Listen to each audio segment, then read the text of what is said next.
আবার শুরু হয়েছে সংঘর্ষ এবং এখনো ট্রাট বর্ডারেও সংঘর্ষ চলমান রয়েছে। দর্শক, আমরা আছি এখন ট্রাট শহরে। এটা কম্বোডিয়া বর্ডারের থেকে সবচেয়ে নিকটবর্তী প্রদেশ। এইখানে আপনার দক্ষিণ পূর্ব যে থাইল্যান্ড, বিশেষ করে পূর্ব থাইল্যান্ডে বলা হয় এটা সবচেয়ে বেশি নিকটবর্তী প্রদেশ।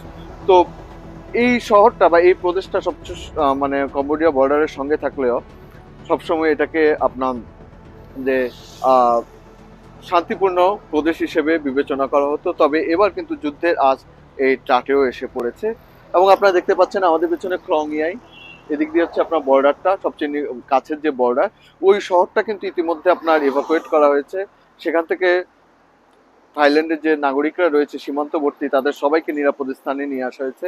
আমরা কিন্তু গত পরশুদিন দেখতে পেয়েছি এই সড়ক দিয়ে প্রচুর যুদ্ধযান যাচ্ছে সীমান্তের দিকে, এবং যে শহর গ্রামগুলো এবং উপজেলাগুলোর কথা বলা হচ্ছে এখানে যুদ্ধ চলছে, সেখানে কিন্তু আপনার আমরা দেখছি বানহাটলেক এখানেও এই জেলাতেও কিন্তু আপনার মানে সংঘর্ষ চলছে।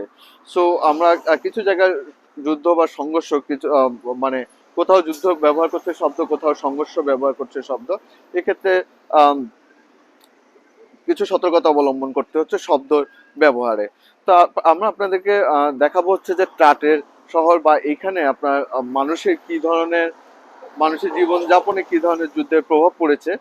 তবে সত্যি বলতে ট্রাটের যে এটা হচ্ছে ট্রাটের প্রাদেশিক শহর, এবং এই শহরের যে অর্থনীতি সেটা বলা হয় যে থাইল্যান্ডের যে অন্যান্য শহর রয়েছে সেগুলোর তুলনায় এই জায়গার অর্থনীতি বেশ ভালো। এখানের মানুষের বড় ইনকাম হচ্ছে যে আপনার বাগান, যেটা আপনার ডুরিয়ান, ম্যাঙ্গোস্টিন সহ বিভিন্ন ধরনের বাগানের মাধ্যমে এদের মানে চাষবাসের মাধ্যমে এদের ইনকাম ভালো, আয় অর্থনীতি ভালো। তো আমরা শহরের মানুষের যে জীবনযাত্রা আপনারা দেখতে পাচ্ছেন যে এখানে যেরকম স্বাভাবিক মনে হবে, একেবারেই স্বাভাবিক জীবনযাত্রা। এবং সত্যি বলতে এই দেশের মানে থাইল্যান্ডের মানুষের আপনার রাজনৈতিক বা অন্যান্য বিষয়ে একেবারে সাধারণ মানুষের যদি আপনারা বলেন যে ওটার সঙ্গে নিজেদেরকে জড়ানো বা সেই ক্ষেত্রে আসলে কিছুটা কম। সেক্ষেত্রে আপনারা যদি দেখেন যে এখানকার শহরের জীবনযাত্রা খুবই স্বাভাবিক। আমরা বাজারে ছিলাম, বাজারের জীবনযাত্রাও খুবই স্বাভাবিক এখানে। আরেকটা হচ্ছে যে আপনাদের সীমান্ত থেকে, তবে আমরা গতকালকে রাতে দেখেছি এবং আজকে সকালেও দেখেছি যে হোটেলগুলোতে কিন্তু আপনার মোটামুটি প্যাকড হয়ে গিয়েছে। এটা শুধুমাত্র ট্যুরিস্ট না, যদিও ট্রাট আপনার ট্যুরিজমের জন্য এখানে খুবই বিখ্যাত একটি শহর। তবে তবে এইখানে এখন হোটেলগুলোতে কিন্তু প্রচুর পরিমাণে আপনার সীমান্ত থেকে যারা মানুষ রয়েছে, যারা হয়তো আপনার আশ্রয় শিবিরে থাকতে না চায়, তারা হোটেলগুলোতে এসে আশ্রয় নিয়েছে এবং সেক্ষেত্রে আমরা দেখেছি যে হোটেলগুলো খুব প্যাকড হয়ে গিয়েছে। তবে এমনিতে যে জীবনযাত্রা যদি বলি আমরা, সেই জীবনযাত্রা মানুষের আমার মনে হয় যে অনেকটা স্বাভাবিক। তো আমার মনে হয় যে আমরা মোটামুটি শহর আপনাদেরকে দেখাতে পেরেছি।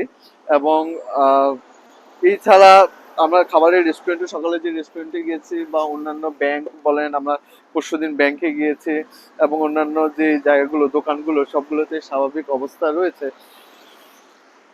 এবং আমার মনে হয় যে পরিস্থিতি এখানকার মানুষ আশা করছে যে দ্রুতই স্বাভাবিক হয়ে আসবে।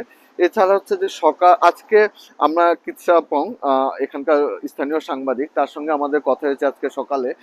সে আমাদেরকে বলল যে কালকে রাত 9টা থেকে আজকে সকাল 10টা পর্যন্ত কিন্তু সংঘর্ষ এখানে থেমেছিল। তবে আজকে সকাল 10টা থেকেই আবার শুরু হয়েছে সংঘর্ষ এবং এখনো ট্রাট বর্ডারেও সংঘর্ষ চলমান রয়েছে।